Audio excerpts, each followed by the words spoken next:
Tenho 63 anos e ainda durmo com um olho aberto. Minha falecida esposa, Marfa, costumava dizer isso sobre mim. Gordey Volkov, você seria capaz de ouvir um espirro de mariposa em meio a uma tempestade. Ela não estava errada. Então, quando meu telefone vibrou às 04 de uma quinta-feira de novembro, eu já estava meio acordado antes mesmo do primeiro toque terminar. Estamos em Tiver, no bairro de Zavolgié, uma daquelas ruas onde os carvalhos são mais velhos que as casas e todo mundo conhece o som do seu carro. Rua silenciosa, estrutura sólida. O tipo de lugar onde nada acontece, exceto esta noite. Olhei para a tela. Damian, bem-vindos de volta ao A Vingança Real do Papai. Peguem seus petiscos, fiquem confortáveis e lembrem-se, as pessoas nestas histórias tiveram todas as chances de se comportar com dignidade. Elas apenas escolheram o caminho errado. Deixe um comentário e não se esqueça de se inscrever. Você vai adorar estar aqui. Meu peito apertou de uma forma que não sentia há anos. Meu filho mais velho não me ligava depois das 9 da noite desde o funeral da mãe. Damian Volkov não é de fazer ligações tarde da noite. Ele é o homem das conferências matinais às 7. Mensagens de aniversário exatamente 2 dias antes da data e cartões de Natal escritos à mão, como se estivéssemos em 1987. Ele é o ser humano mais disciplinado que já coloquei no mundo. E digo isso como um homem que passou 22 anos como supervisor de turno em uma fábrica de papel e nunca se atrasou uma única vez. Atendi antes da segunda vibração. Damian. A voz dele estava plana, sem pânico. Pior do que pânico, controlada. O tom de um homem que ensaiou essa ligação por muito tempo. Não fale, apenas ouça. Preciso que você faça exatamente o que eu disser. E preciso que faça agora. Eu me sentei na cama. Filho, é meia-noite. Pai, algo nessa única palavra me fez ficar ereto como uma tábua. Ouvi Damian usar esse tom exatamente 2 vezes na vida. Uma vez quando me disse que o câncer da mãe tinha se espalhado, outra vez quando me disse que iria para a prisão por algo que não cometeu. Estou ouvindo, eu disse. Desligue todas as luzes da casa. Não toque no notebook. Não chegue perto do roteador. Vá para o sótão. Tranque a porta por dentro. E pai? Ele fez uma pausa. Eu conseguia ouvir sua respiração. Não diga nada ao Tikhon. O quarto gelou. Tikhon Gradov, meu genro, marido da minha filha Dariana há 9 anos, o homem que estava dormindo no quarto de hóspedes, logo atrás da minha parede, nos últimos 4 dias porque, segundo ele, o apartamento deles no centro de Moscou estava em reforma e era mais confortável ficar na casa do sogro por uns dias. Eu acreditei nele. Fiz carne assada para esse homem.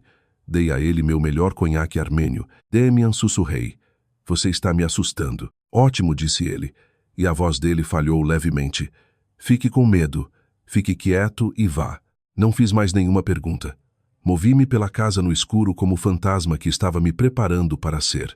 12 passos até o corredor, passando pelas fotos emolduradas das crianças de férias na Crimeia, passando pelo bordado de Marfa que ainda está pendurado perto do armário de roupas de cama. Lá é onde o coração está, o que antes eu achava brega e agora acho devastador. Subi a escada estreita e retrátil para o sótão, tranquei a porta, sentei-me em uma caixa velha de mudas com a etiqueta Marfa, roupas de inverno, e tentei lembrar como respirar. Eu ainda não sabia, mas estava sentado a 1 metro de distância de um segredo enterrado há 8 anos. O sótão da minha casa é um lugar inacabado. Marfa sempre quis transformar Lu em uma sala de leitura. Nunca aconteceu, então é só isolamento térmico, móveis velhos, caixas de papelão e 2 janelas redondas que dão para o quintal e deixam entrar luz suficiente do poste do vizinho para enxergar. Subi aqui umas 4 vezes desde que ela se foi. Encontrei uma fresta nas tábuas do chão perto da parede leste. As tábuas empenaram por causa de um vazamento que consertamos 2 verões atrás e encostei o olho ali mais por instinto do que por intenção. O quarto de hóspedes abaixo de mim estava escuro. Então o abajur deu um clique. Tikhon Gradov estava parado no meio do quarto de camiseta e calça social, olhando para o relógio. Ele parecia exatamente o que sempre pareceu para mim. Um homem montado a partir de um catálogo. Impecável, determinado, com aquele tipo de beleza que nunca chega aos olhos. Ele trabalhava em um fundo de investimento, ou era o que dizia nas festas. alocação de capital e reestruturação de ativos. Eu brincava que precisava de um tradutor para jantar com meu próprio genro. Dariana ria. Ticon sorria como se estivesse me fazendo um favor. Ele atravessou para o lado oposto do quarto, no canto onde guardo um armário antigo que pertenceu à mãe de Marfa. Ele o moveu, não teve dificuldade. Moveu como se já tivesse feito isso antes, como se soubesse exatamente o peso. Por baixo dele, havia uma seção do piso de madeira que parecia idêntica ao resto, exceto que Ticon se abaixou, pressionou 2 dedos ao longo do rodapé e um painel se levantou perfeitamente. Por baixo desse painel, havia um cofre. Quero que entendam uma coisa. Moro nesta casa há 26 anos. Construí 2 destes quartos com minhas próprias mãos. Conheço cada rangido deste chão, cada ponto macio do drywall, cada interruptor que emperra quando chove. Eu não sabia que aquele cofre existia. Há quanto tempo, pensei. Há quanto tempo aquilo estava ali? Assisti Ticon girar o disco esquerda, direita, esquerda. Ele o abriu em menos de 20 segundos. Colocou a mão dentro e puxou uma pasta, grossa, presa com um elástico. Sentou-se na beira da cama e a abriu, e pelo ângulo da luz do abajur através da fresta, pude ver o que estava no topo. Um documento com aparência oficial, muito texto e assinaturas na parte inferior. Não consegui ler tudo de onde estava, mas o cabeçalho era visível o suficiente. Última vontade e testamento, e abaixo, em letras menores, Marfa Elisarovna Volkova. Minhas mãos pararam de funcionar por um momento. Marfa tinha um testamento. Claro que tinha. Fizemos juntos em 2009 com um tabelião na rua Sovetskaya. Eu vi o documento ser assinado. Tenho uma cópia no meu arquivo lá embaixo, em uma pasta verde com a etiqueta importante, escrita pela mão de Marfa. A herança foi resolvida 2 anos depois que ela partiu, dividida entre Demian, Dariana e eu, com um pequeno repasse para Snejana, colega de quarto de Dariana na faculdade e madrinha dos filhos deles, a quem Marfa amava como uma sobrinha. Aquele era o testamento. O único testamento. Eu estava lá. Então, o que Ticon Gradov estava fazendo puxando um documento de um cofre escondido na minha casa às 0h17 da manhã? Pressionei meu olho com tanta força na fresta que senti a textura da madeira na maçã do rosto. Ele virou uma página, depois outra. Parou, pegou o telefone e começou a fotografar as páginas. Calmo, metódico, como um homem terminando uma tarefa que começou há muito tempo. Ele está nesta casa há 4 dias, pensei. E esperou até ter certeza de que eu estava dormindo. Demian disse, não diga nada ao Ticon. Não foi tenha cuidado. Não foi pode haver uma situação. Foi não diga nada ao Ticon. Como um homem que sabia exatamente onde estava pisando. Como um homem que vinha se preparando para esta noite específica há anos. Recostei-me na parede no escuro e fiz as contas. Demian foi preso há 8 anos. Acusado de fraude em contratos públicos. Evidências que surgiram do nada. Um processo que andou incrivelmente rápido. Um defensor público que Demian recusou porque sabia que havia algo errado com toda a estrutura do caso. Ele cumpriu 22 meses em uma colônia penal de regime comum. Saiu mais calado do que entrou. Conseguiu limpar parcialmente sua ficha criminal de alguma forma. Ainda não sei totalmente como. Voltou a se estabilizar e depois entrou para o FSB, Serviço de Inteligência. Sempre achei que esse último passo fosse coisa do Demian transformar a dor em propósito. Marfa teria chorado na cerimônia de entrega do distintivo se estivesse viva para ver. Mas sentado naquele sótão, ouvindo Ticon Gradov fotografar um testamento que não deveria existir, comecei a pensar que talvez Demian não tivesse entrado para o serviço por inspiração. Talvez tenha sido por intenção. Eu ainda não sabia. Mas meu filho passou 8 anos caçando o homem que dormia no meu quarto de hóspedes. E eu andava fazendo carne assada para esse homem. O abajur se apagou lá embaixo. Não me movi por um longo tempo. Fiquei sentado ali no escuro entre os casacos de inverno de Marfa, o cheiro de cedro e a sensação de que o chão estava sumindo debaixo de tudo o que eu achava que sabia. Um pensamento ficava dando voltas, silencioso e afiado como uma lâmina. Ticon Gradov está prestes a ter o pior jantar de aniversário da sua vida. Eu só não sabia ainda o quanto estava certo. O amanhecer em Tver não se anuncia. Ele apenas substitui silenciosamente o cinza escuro que se infiltra entre os carvalhos. O poste do vizinho se apaga. O primeiro pássaro começa a fazer barulho. como se tivesse algo a provar. Fiquei naquele sótão por 4 horas. Meus joelhos me lembravam de cada minuto. Era manhã de sexta-feira, 4h47 da manhã. Eu não dormi, quase não me mexi. Fiquei ali sentado na caixa de roupas de inverno de Marfa, com as costas contra a parede, refazendo as mesmas contas várias vezes, como se a resposta fosse mudar se eu tentasse só mais uma vez. Não mudou. Meu telefone vibrou. Uma vibração, um SMS de Damian. Ainda está aí em cima? Digitei de volta. Onde mais eu estaria? 3 pontos. Depois, desça pela porta lateral.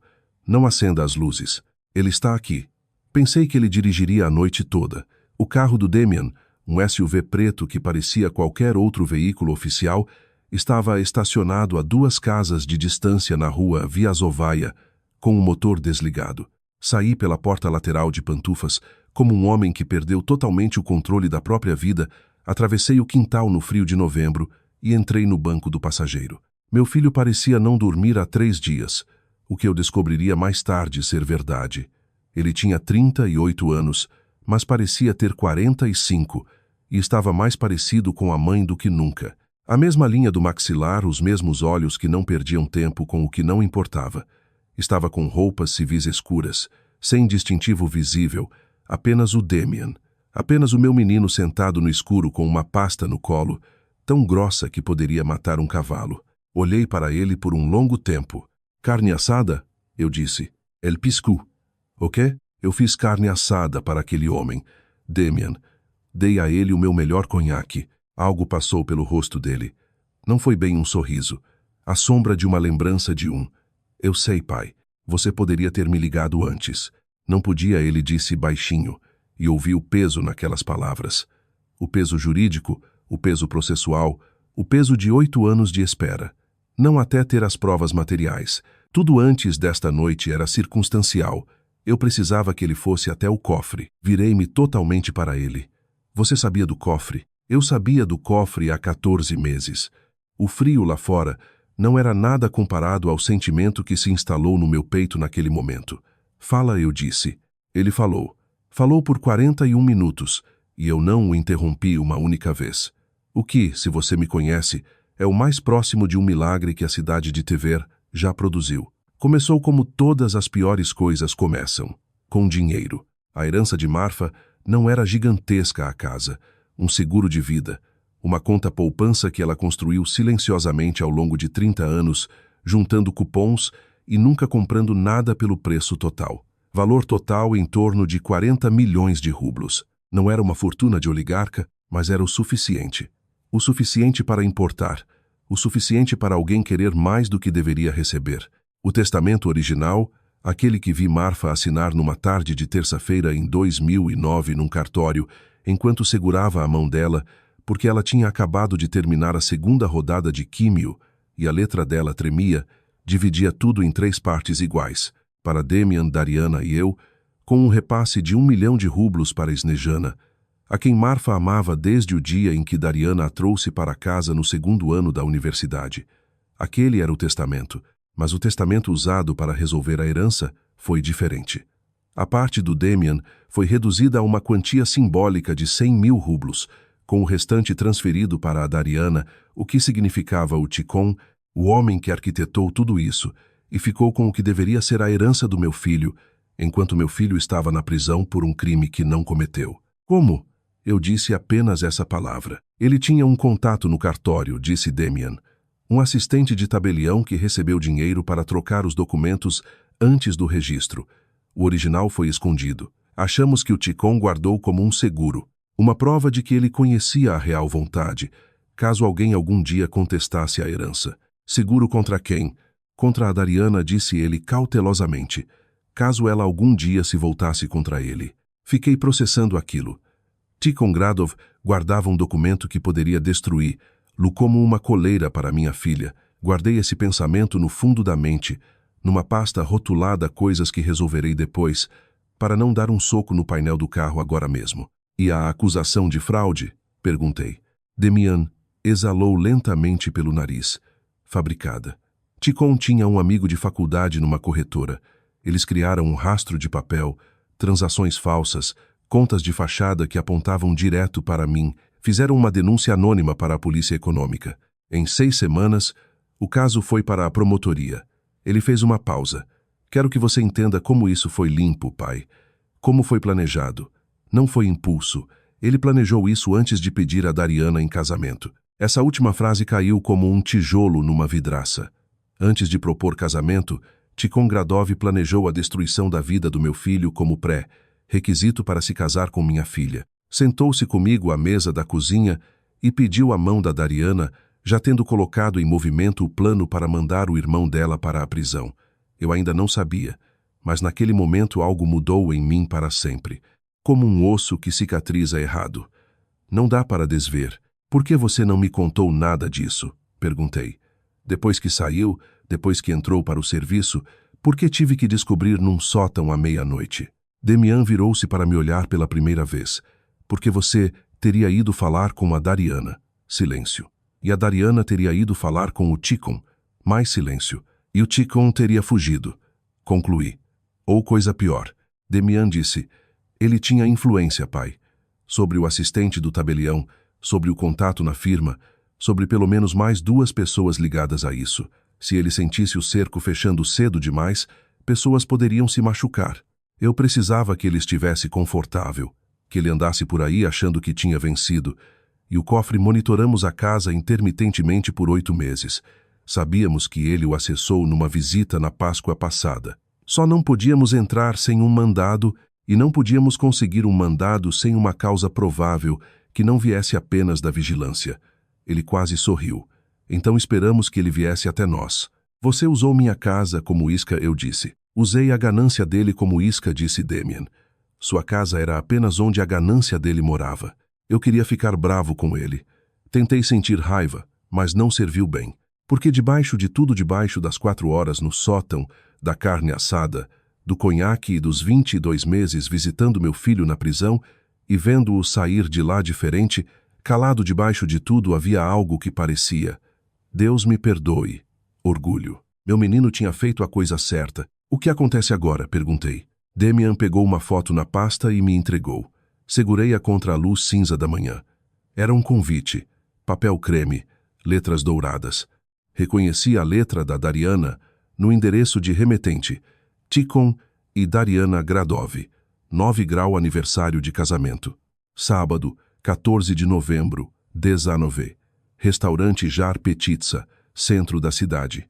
Amanhã à noite, vamos deixar. Saborear a entrada, disse Demian. Olhei para o meu filho, e ele pegou o convite de volta, guardando-o com o cuidado de quem manuseia algo sagrado. E então, nós acabamos com isso. Assenti lentamente. Olhei pela janela para minha casa, meus carvalhos, meu alpendre, 26 anos da minha vida, ali parados no cinza de novembro. Snejana vai a esse jantar, eu disse. Não era uma pergunta. Dariana mencionou isso 2 dias atrás. Snejana vem de Moscou. Vai ser tão divertido, pai. Você tem que vir. Eu disse talvez. Não tinha ideia de no que esse talvez se transformaria. Demian olhou de soslaio. Ela já foi instruída. Minhas sobrancelhas subiram. A Snejana sabe? A Snejana disse ele sabe há 6 meses. Ela nos ajudou a verificar documentos. Ela lembrava de detalhes do testamento original da mamãe que não conseguíamos recuperar só pelos papéis oficiais. Pensei na Snejana, uma mulher de língua afiada, calada, que guardava tudo e não revelava nada. Marfa sempre dizia que ela era a pessoa mais confiável que Dariana já trouxe para casa. Marfa, como sempre, estava certa. Eu ainda não sabia, mas Snejana teria um último papel a desempenhar, e não seria uma performance silenciosa. Vá dormir um pouco, pai, disse Demian. A noite de amanhã será longa. Saí do carro, parei na calçada de pantufas no frio de novembro, olhei para ele pela janela. Chamei. Ele olhou. Ela sabia. Não sabia? Sua mãe. Ela sabia que tinha algo errado com o Tikhon. Ele sustentou meu olhar por um longo tempo. Depois engatou a marcha. Durma um pouco, pai. Ele acelerou antes que eu pudesse perguntar de novo. E talvez essa fosse a única resposta possível. Voltei para casa, passei pelo bordado de Marfa. Lar é onde o coração está. E fiquei na cozinha sob a luz cinza da manhã. Em algum lugar no fim do corredor, Tikhon Gradov dormia no meu quarto de hóspedes, sonhando com o que quer que homens como ele sonhem. Amanhã ele jantaria com a esposa, colegas e o padre que os casou. Eu estaria lá, e desta vez não faria carne assada para ninguém. Se você nos ouve há algum tempo e quer que histórias como esta continuem, ajuda muito se clicar no botão de gostei e se inscrever. 97% das pessoas nunca fazem isso, mas é o que mantém este canal. Obrigado de verdade. Algumas pessoas passam a vida inteira esperando por justiça e morrem antes dela chegar. Eu não seria um desses homens. Sábado, 14 de novembro. Acordei às 7 da manhã e fiz um café da manhã completo. Ovos, torradas, café tudo certo, porque minha mãe sempre dizia: nunca faça nada importante de estômago vazio. Ticon desceu às 8h15 de roupão, parecendo descansado e sereno, e perguntou se sobrou café. Sorri e servi uma xícara para ele. Aproveite, pensei. É a última xícara que você beberá como um homem livre. Ele sentou à minha mesa da cozinha, a mesa da Marfa que ela escolheu numa loja de móveis em 2003, e mexia no celular com a confiança casual de um homem que acredita na vitória. E por que não? Ele vinha vencendo há 8 anos. Mandou meu filho para a prisão. Roubou a herança da minha esposa. Dormiu na minha casa, comeu minha comida, bebeu meu conhaque e sentou no meu banco na igreja no Natal, abraçando minha filha como se fosse de casa. Noite importante hoje, disse ele, sem tirar os olhos do celular. Com certeza, eu disse. Dariana planejou esse jantar por meses. Você vem? Virei-me da bancada e olhei para ele. Eu não perderia por nada neste mundo, Ticon. Ele finalmente levantou os olhos. Algo passou pelo rosto dele. Uma sombra, um lampejo de 1/4 de segundo, como um homem que ouviu um som que não consegue identificar. Então tudo sumiu, e o sorriso voltou, montado e polido. Ótimo, disse ele. A noite deve ser excelente. Excelente era pouco. O restaurante Jar Pizza ficava no centro histórico de Tver, o tipo de lugar onde os preços nem sempre estão no cardápio, porque se você precisa saber o preço, provavelmente não deveria estar ali. Madeira escura, velas, toalhas brancas tão engomadas que poderiam ficar de pé sozinhas. O tipo de lugar que o Ticon adorava, porque sempre tinha público. Cheguei às 18h45. Damian me disse para chegar cedo. O salão estava meio cheio. Avistei a área reservada ao fundo. Uma mesa comprida, 8 cadeiras, flores no centro, um cartão com o nome escrito à mão em cada lugar. Dariana fez tudo sozinha.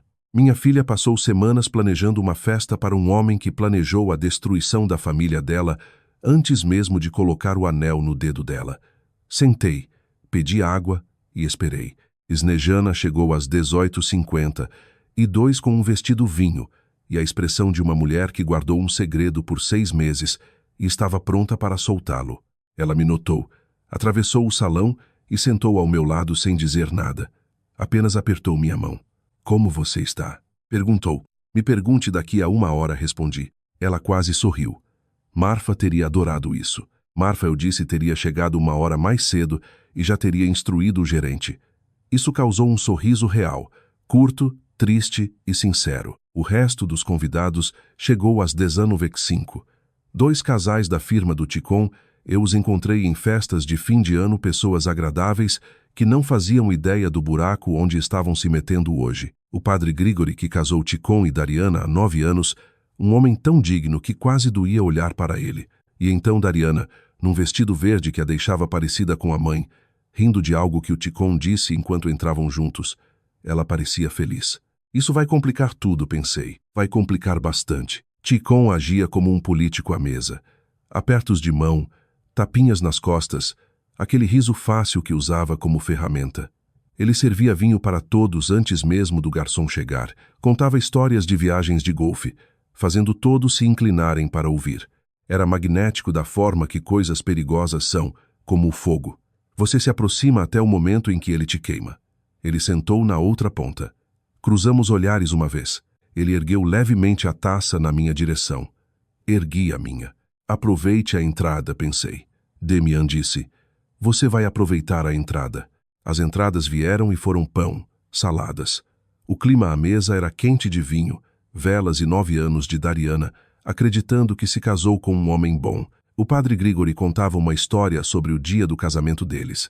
Já realizei centenas de casamentos, mas nunca vi um noivo tão calmo, tão imperturbável. Imperturbável, pensei. Sim, porque ele já tinha vencido naquela época. Meu telefone vibrou debaixo da mesa. Mensagem de Demian. 2 minutos. Coloquei o telefone com a tela para baixo na mesa, peguei o copo d'água e tomei um gole lento. Snejana ao meu lado ficou imóvel. O prato principal foi servido. Ticon estava no meio de uma frase sobre algum negócio, reestruturação de ativos, uma história que era, no fundo, apenas uma exibição de riqueza disfarçada de narrativa. Quando a porta do Jar Pititsa se abriu, Demian Volkov entrou. Ele estava de terno azul marinho, camisa branca, sem gravata. Atrás dele vinham 2 que eu não conhecia, uma mulher de blazer social e um homem de jaqueta cinza. E eles se moveram pelo restaurante com a autoridade absoluta de quem não tem interesse nenhum em deixar ninguém confortável. A conversa no salão não parou de uma vez. Foi gradual, como uma conversa que morre quando algo estranho entra no ambiente. Uma mesa perto da porta silenciou primeiro, depois outra. Os casais da firma de Ticon, sentados de frente para a entrada, levantaram os olhos e seus rostos expressaram um sentimento complexo. Ticon estava de costas para a porta. Dariana viu o Demian primeiro. O rosto dela se iluminou. Demian, meu Deus, você veio. Eu nem sabia que você... E então ela viu os 2 atrás dele, e a voz dela sumiu, como um rádio perdendo o sinal. Demian atravessou o salão sem olhar para ninguém além do Ticon. Ticon virou-se lentamente, como um homem ouvindo de novo aquele som que não conseguia identificar, e desta vez, entendendo exatamente o que era. O homem imperturbável, o noivo calmo, ele olhou para o meu filho, e por um curto instante, puro e sem defesas, vi 9 anos de confiança cuidadosamente construída deixarem o rosto dele. Te peguei, pensei. Aí está o seu verdadeiro rosto. Demian parou na cabeceira da mesa. Olhou para Ticon Gradov com a paciência de um homem que esperou por este momento há 8 anos e agora não tinha pressa nenhuma. Ticon Alexandrovich Gradov, disse ele calmamente, controlando cada palavra. Você está preso por fraude, obstrução de justiça e falsificação de documentos jurídicos. A mesa virou pedra. Você tem o direito de permanecer calado. O que é isso? Disse Ticon. Ele achou algo dentro de si, não tudo, mas algo. Uma fina camada de sangue frio. O suficiente para falar. O que você está fazendo? Este é um jantar privado. É o nosso aniversário. Tudo o que você disser pode e será usado contra você no tribunal, continuou Demian. A voz de Ticon baixou. Ele se inclinou levemente para a frente e, por meio segundo, vi o verdadeiro cálculo nos olhos dele. Quanto ele tem contra mim? Posso negociar? Tem algum lance aqui? Vamos ser adultos. O que quer que você pense que sabe. Eu tenho o testamento original. Ticon. Silêncio. Completo. Absoluto. Um silêncio que tem peso. Tenho o conteúdo do cofre. As fotos que você tirou na quinta à noite. O depoimento do assistente do tabelião da firma Ketterman e Associados, a quem o seu advogado pagou 1,5 milhão de rublos em 2015, e relatórios financeiros de 8 anos, ligando você às contas de fachada usadas para fabricar o caso contra mim. Demian inclinou levemente a cabeça. Também tem o seu amigo de faculdade que, a propósito, te manda lembranças do lugar onde ele está agora. Uma cela de isolamento em Moscou. Ticon abriu a boca. Nenhum som saiu. A mulher de blazer deu a volta no Demian com um par de algemas e Ticon Gradov levantou-se da mesa. Do seu jantar de festa que minha filha planejou por semanas, com a toalha branca, as velas e o padre que o chamou de noivo mais calmo do mundo, ele levantou e olhou através da mesa para mim, apenas para mim, como se finalmente entendesse algo. Olhei de volta para ele, sem sorrir e sem dizer uma palavra. Apenas segurei o olhar dele, firme e pesado, deixando-o ler tudo o que precisava. Você sentou à minha mesa, pensei, bebeu meu conhaque, comeu minha carne assada, dormiu na minha casa, trancou meu filho numa gaiola, roubou minha falecida esposa e olhou nos meus olhos cada vez me achando um idiota. Eu não era o idiota. As algemas clicaram. O padre Grigory soltou um barulho baixo.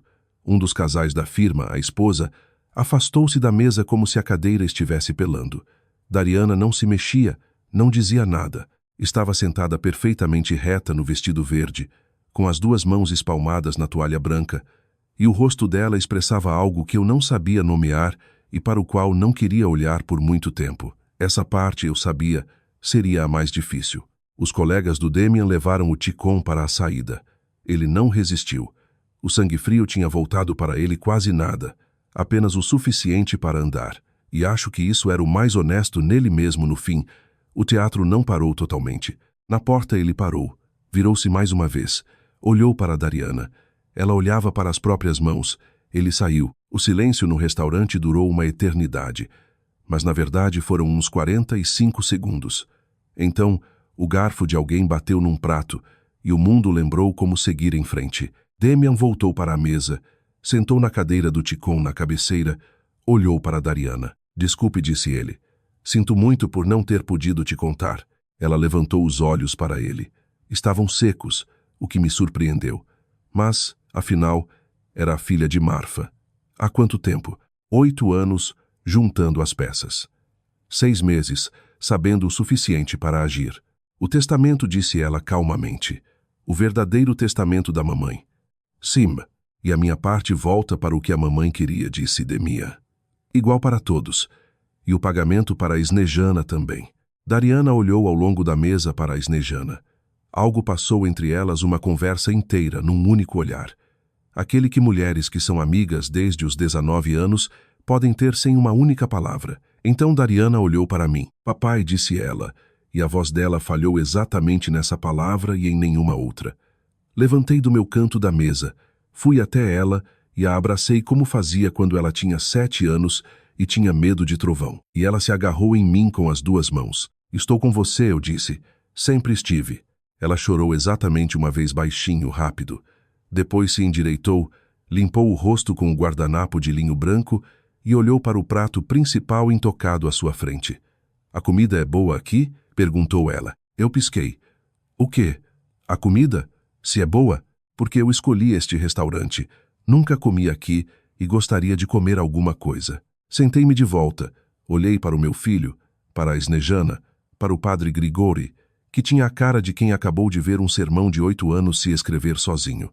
Alguém chamou o garçom, eu disse, e nós comemos. 3 semanas depois, desci numa terça-feira de manhã, fiz café e fiquei na janela da cozinha olhando os carvalhos no quintal. O frio de novembro tinha dado lugar ao de dezembro. As árvores estavam peladas. Na rua estava silencioso, como sempre em Sabolquier. Na mesa estava uma pasta verde. A letra de Marfa na etiqueta. Importante. Eu a tirei do arquivo na noite anterior. Coloquei ali para ver de manhã. Dentro estava a cópia do testamento original. Não uma fotocópia, não um escaneamento, mas o original, restaurado, certificado e, finalmente, registrado corretamente no tribunal. As palavras reais de Marfa, suas verdadeiras intenções, a versão onde o filho dela não foi apagado, a versão onde ninguém reescreveu suas decisões enquanto ela estava fraca demais para defendê-las. Coloquei a mão na pasta. Nós pegamos ele. Marfa disse para a cozinha, para o bordado na parede, para a mulher que ouvia o espirro de uma mariposa no trovão e amava todos nós mais do que merecíamos. Levamos tempo, mas pegamos ele. O café terminou de passar. Lá fora, o primeiro pássaro da manhã fez barulho como se tivesse algo a provar. Serviu uma xícara para mim e, pela primeira vez em 8 anos, ele tinha o gosto que deveria ter. Se você gostou desta história, junte-se à nossa comunidade, curta e se inscreva para mais histórias reais e vividas.